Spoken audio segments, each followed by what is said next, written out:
এই কি অবস্থা দেখো, কোলে বসে পড়েছে। একটু আগে মা আমাকে কোলে নিয়েছিল, বলে কোলে বসবি।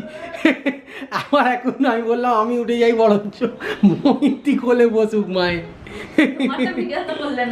আমারটা ভিডিও করা হয়নি, ওই জন্য মৈত্রীটা করছি। এই আমি বলবো বাজে দিয়ে লাগবে একদম, মায়ের কোলে কি বসে আছে। এখন আবার শুয়ে পড়েছে, কোলে কোলে বসেছিল, এখন আবার শুয়ে পড়েছে। হ্যাঁ না, শোয় প্রায় কোলে, কিন্তু বসে খুব রেয়ারলি। নিজের সম্পত্তি পেয়ে গেছে। অমিত এখন বসেছে টিকিট কাটতে, আমরা দোলের আগের দিনকে থাকবো, দোলের দিন থাকবো সেখানে আর কি। খুব ইন্টারেস্টিং ব্লগ আসতে চলেছে, কিন্তু চ্যানেলটাকে সাবস্ক্রাইব করো। কি দেখছো? টিকিট কাটছি, যারা দেখছে সাবস্ক্রাইব করো। 182 টাকা, 182 টাকা হয়ে গেছে টিকিট কনফার্ম। সবাইকে ওয়েলকাম জানাচ্ছি আর একটা নতুন সুন্দর ব্লগে। আর তোমরা দেখতে পাচ্ছ আগের দিনে যে ব্লগটা বানিয়েছিলাম সেটা এখন এডিটিং হচ্ছে। আমি দেখি সবাই ফিরলো কলেজ থেকে, এডিটিংটা পুরো ওর ঘরেই থাকে, শ্যুটটা আমার ঘরে থাকে, আর আমার ঘরেও থাকে সব সময়, তোমার একা গাড়ি থাকে সব সময়।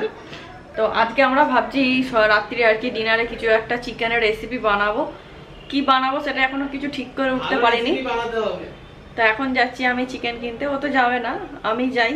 বাজার তো জীবনে কোনোদিন বাজারে যাও না, বলতে লজ্জা লাগছে, জীবনে কোনোদিন বাজারে চিকেন আমি প্রায় কিনি, সেদিনকেই এনেছি। মাসে একবার কিনবে, সেটা নিয়ে 10 বার শোনাবে। এই ফালতু কথা বলবো না।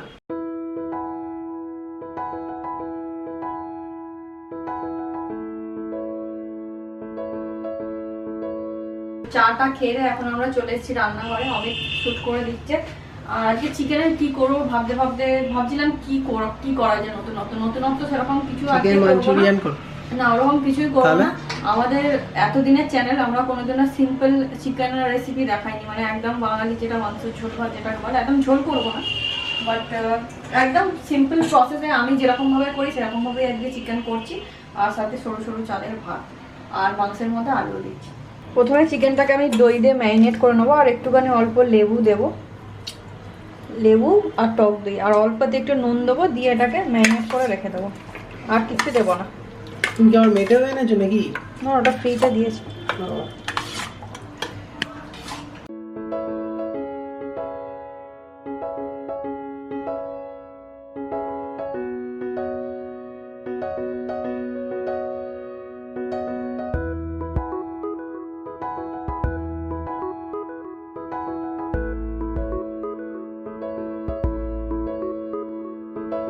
বেড়াতে যাওয়ার টিকিট বুকিং হয়ে গেছে, হোটেলও বুকিং করে নিয়েছি।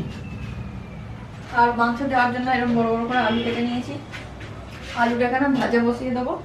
তার আগে আমি একটু একদম পাতি, যেহেতু একদম চিকেন বানাচ্ছি, চিকেনের কারি টাইপের, তো একটু শিলে, অনেকদিন আমি বাটনা বাটিনি, সেই জন্য শিলে আমি একটু বাটনা বাটি। শুধু আদা রসুনই পেস্ট, মানে পেস্ট করবো না আর কি, বাটবো শিলেতে। আর কিছু দেবো না এর মধ্যে, যেহেতু একদম সিম্পল চিকেন কারি বানাচ্ছি। আর শিলে বাটা মশলা খেতে খুবই টেস্টি লাগে, তোমরা হয়তো অনেকেই জানো।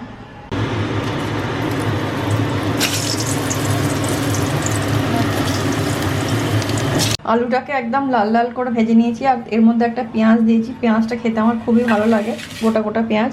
আর এখানে আমি আদা রসুন বেটে নিয়েছি, অল্প একটু পেঁয়াজ বাটা করে নিয়েছি, আর একটা কাঁচা লঙ্কা একটু বেটে নিয়েছি।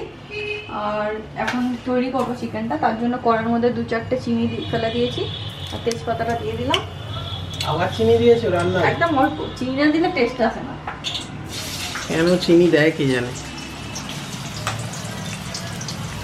পেঁয়াজটা ভাজা হোক, ততক্ষণ আমি এদিকে গরম মশলাটা বেটে নেবো। মাংসে গুঁড়ো গরম মশলা আজকে দেবো না, যেহেতু সিলটা উপরে তুললাম আমি, সেই জন্য ভাবলাম গরম মশলাটাও একটু বেটে নিই সিলে। মশলাটাকে ভালোভাবে কষে নিয়েছি, এর মধ্যে পেঁয়াজ আদা রসুন যে কটা মশলা দিলে সে কটা দিয়েছি। আর এক্সট্রা করে আমি একটা টমেটো অ্যাড করেছি, টমেটো গোটা গোটা খেতে বেশ ভালো লাগে। আর এখানে ভাতটা অলমোস্ট হয়েও এসছে, আর এখানে আমার গরম মশলা বাটাটাও পুরো কমপ্লিট হয়ে গেছে। মশলাটাকে খুব ভালোভাবে কষে নিয়েছি, আর এর মধ্যে এক্সট্রা কোনো মশলা অ্যাড করিনি, মানে ধনে গুঁড়ো জিরে গুঁড়ো এগুলো কিছু দিইনি। এর মধ্যে অল্প একটু Kashmiri red chilli powder add করেছি, আর একটু হলুদ গুঁড়ো। চিনি স্বাদ যেন বেশি না আসে, চিনি দিইনি তো আমি। 2-4 ফোঁটা দিয়েছো। আর এটা যেহেতু ম্যারিনেট করা রয়েছে, চিকেনটা বেশিক্ষণ লাগবে না করতে। আর চিকেনের পিসেসগুলো অনেক ছোট ছোট আছে। আর একসঙ্গে আমি আলুটাও দিয়ে দেবো, নাহলে কিন্তু আবার শক্ত হয়ে যাবে, কারণ চিকেনের পিসগুলো যেহেতু ছোট ছোট আছে।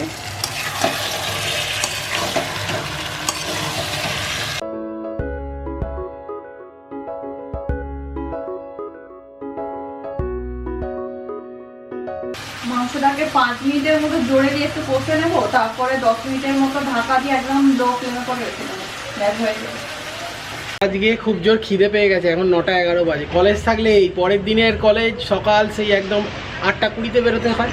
8টা 20-তে বেরোবার জন্যে মৈত্রী ওঠে প্রায় 6:30টায়, আমি উঠি 7টায়, ও উঠে রান্নাবান্না করে। আমি উঠে একদম তাড়াহুড়ো করে চান করি, খাওয়া দাওয়া করি, খেয়ে দিয়ে বেরোই। তার জন্য আগের দিনের থেকেই একদম প্রিপারেশান নিতে হয়। 9টা-12 অলরেডি বেজে গেছে, তাড়াতাড়ি রান্না হচ্ছে, খাবো দাবো, ও বাড়ি যাবো। চিকেনটা খুব ভালোভাবে হয়ে গেছে, আমি লাস্টে একটু জোরে দিয়ে দিয়েছিলাম। এবারে গরম মশলাটা দিয়ে দিচ্ছি, দিয়ে আরেকবার জোরে করে দেবো, আরেকবার জোরে দিয়ে ফুটিয়ে দেবো 2 মিনিটের মতো, ব্যাস চিকেন একদম রেডি। গরম মশলাটার যা স্মেল বেরোবে না দেখবে, আমি সিলে বেটেছি গরম মশলাটা। বাহ, হেভি কাজ করেছো।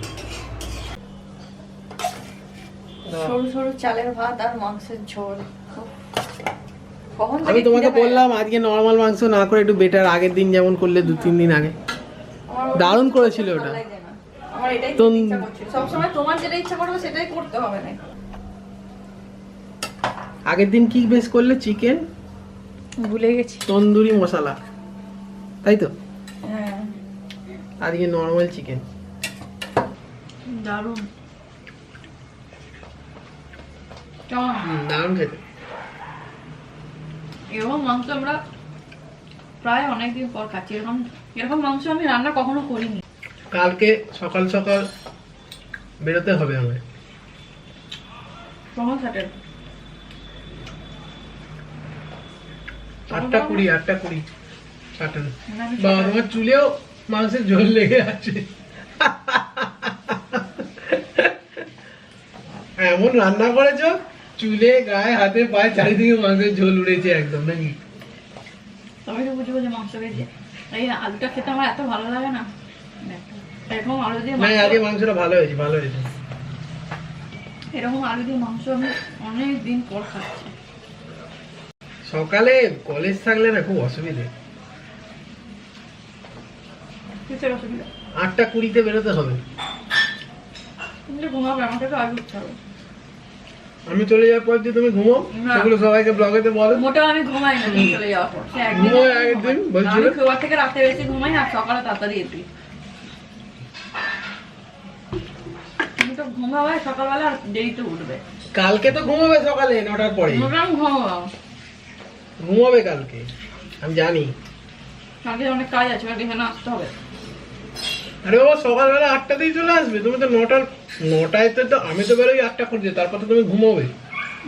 অ্যাটলিস্ট 9টা 9:30 অব্দি তো ঘুমাবে। হয়তো 30 মিনিটও না, 15 মিনিট হয়তো ঘুমাই। কেন ভেবে ঘুমাবো? 15 মিনিটও ঘুমাতে পারে। A few moments later. আজকে খাওয়াটা একটু বেশি হয়ে গেছে। হ্যাঁ, বেশি হয়ে যায় না খাওয়া? ঠিকই আছে, নরমাল আছে, খাওয়া ভালোই হয়েছে, খিদে পেয়েছে। আবার কালকে সকাল 6টায় উঠতে হবে। বাপরে, 6টায় উঠবে কেন? 6:30টায় উঠবে। তুমি কি করবে? আমাকে তো রান্না করতে হবে। কি এমন রান্না দেবে কালকে তুমি টিফিনে? কি নিয়ে যাবে? স্যান্ডউইচ দেবো। ও, স্যান্ডউইচ দিচ্ছি তাই কথা নয়, আবার কি দেবে? নিজে কোনোদিন আমাকে 1 কাপ চা করে খাওয়ায় না। ফালতু কথা মারছে এই জন্য। আমাদের বেড়াতে যাওয়ার ডেট ফিক্স, আমরা যাচ্ছি। ফাইনালি আমাদের বেড়াতে যাওয়ার ডেট। কি আনন্দ হচ্ছে আমার।